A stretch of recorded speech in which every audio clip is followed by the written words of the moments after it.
How did a tractor mechanic end up building one of the world's most legendary supercars? This isn't just a story about cars, it's a story about revenge. And it all starts with a farmer. His name was Ferruccio Lamborghini. Now, you might think of him as a flashy car guy, but he wasn't. Ferruccio made his fortune after World War II building tractors from leftover military parts.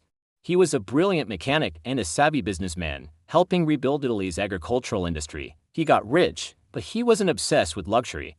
He was a practical man who understood machinery inside and out, but like many wealthy Italians at the time, he decided to treat himself. He bought a Ferrari, a beautiful Ferrari 250 GT. This was supposed to be the pinnacle of driving, the ultimate status symbol. But there was a huge problem. The car was, to put it bluntly, a piece of junk to drive. It was noisy, the ride was rough, and worst of all, the clutch was constantly failing. Every time Ferruccio wanted to have a little fun and push the car, the clutch would burn out. He was constantly driving back and forth to the Ferrari factory in Maranello for repairs, wasting his time and money. He was a customer, but he felt like he was being treated like a nuisance. After another breakdown, Ferruccio had enough. He was a master mechanic, remember?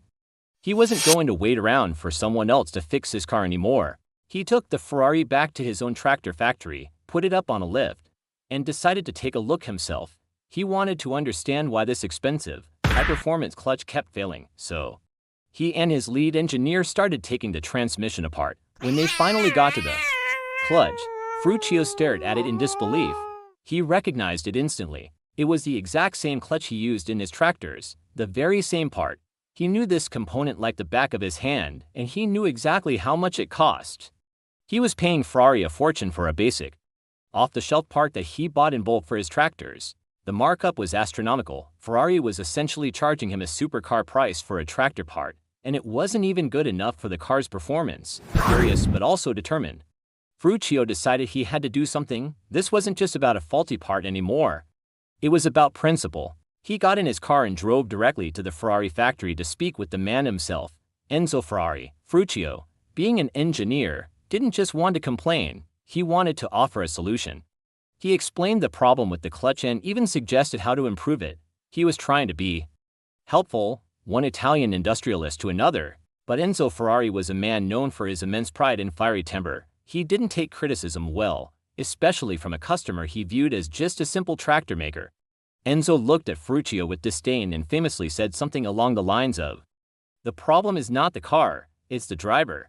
He then dismissed him completely, telling him, "You stick to your tractors, and I'll stick to my sports cars."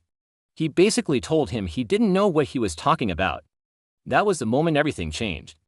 Ferruccio walked out of that office not just angry, but with a burning desire for revenge. He wasn't just going to fix his car, he was going to build a better one. He went back to his factory, gathered his best engineers, and declared war. He told them, "We are going to build a grand touring car. I want it to be perfect, better than anything Ferrari can build." He wasn't trying to create a racing empire, he was on a personal mission to show up Enzo Ferrari, and that's exactly what he did. In an incredibly short amount of time, he created the Lamborghini 350 GTV. It debuted at the Turin Motor Show in 1963, and it was a masterpiece. It had a powerful V12 engine, it was smoother, more reliable, and by all accounts, a technically superior car to what Ferrari was offering at the time. He had done it. He had built a car not just to compete with Ferrari, but to humble him. The rivalry born that day went on to create some of the most iconic and beautiful cars the world has ever seen. And it all started because one man insulted his customer. The lesson here is simple: never underestimate the person you're talking to, especially if that person is a brilliant engineer with a lot of money and a score to settle. That farmer didn't just get his revenge, he created a legend. Thanks for watching. If you enjoyed the story, make sure to hit that like button and subscribe for more. See you in the next one.